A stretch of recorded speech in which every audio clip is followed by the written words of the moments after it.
Why does the left hate Israel? On the surface, it doesn't make sense. Israel is a liberal democracy.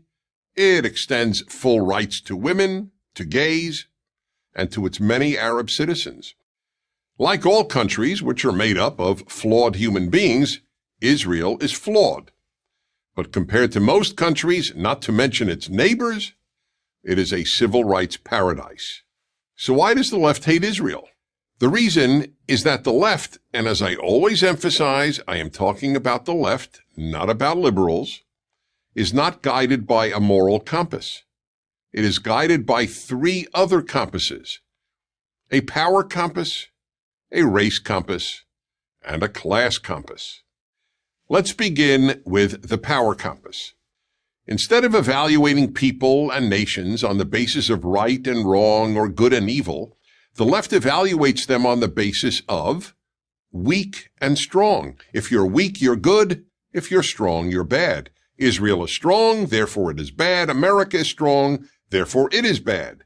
The Palestinians are regarded as weak, therefore they're good. When you're guided by a moral compass, you don't ask who's strong and who's weak.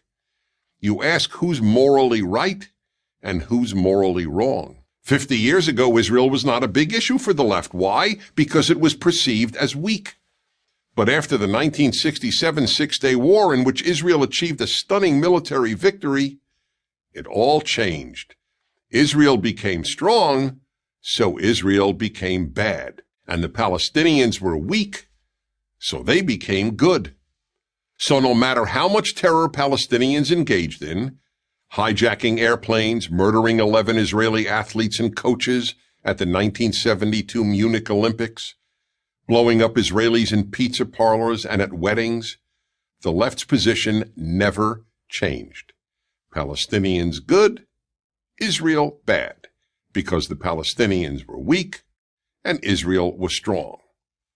That's one of the three ways the left judges the world. You can test this theory in other ways. Why is the United States bad? Because it's strong. And third world countries that oppose the United States are good. Cuba, for example, has been adored by the left for decades. Never mind that Cuba's Communist Party has ruined Cuba, that Cubans have no civil rights, and Cuba is one of the poorest countries in the world. Since Cuba is weak, to the left, Cuba is good. The same was true with North Vietnam in the 1960s. It was considered weak, so it was good. The U.S. was strong, so it was bad. It didn't matter that America was trying to preserve the freedom of the South Vietnamese exactly as it had preserved the freedom of the South Koreans. The U.S. was strong, so it was bad. Which brings us back to Israel.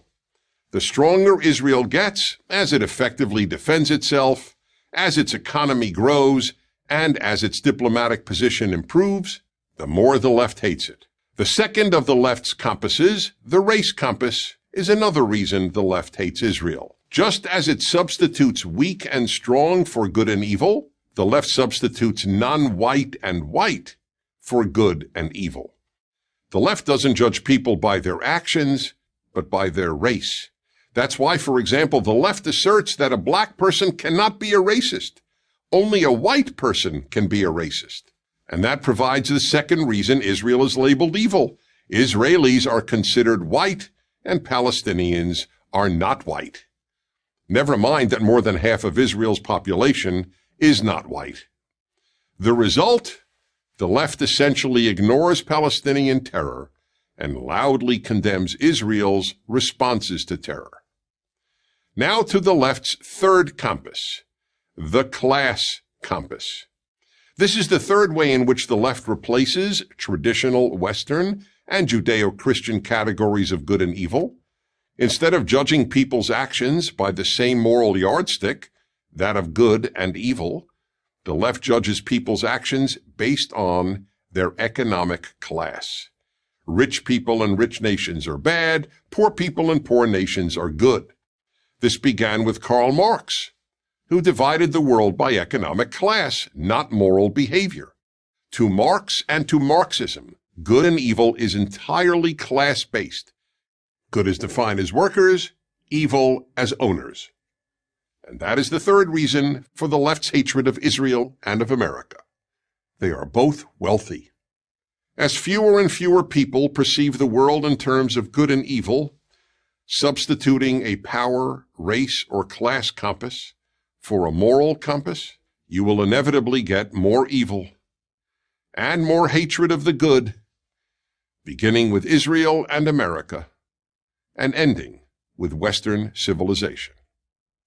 I'm Dennis Prager.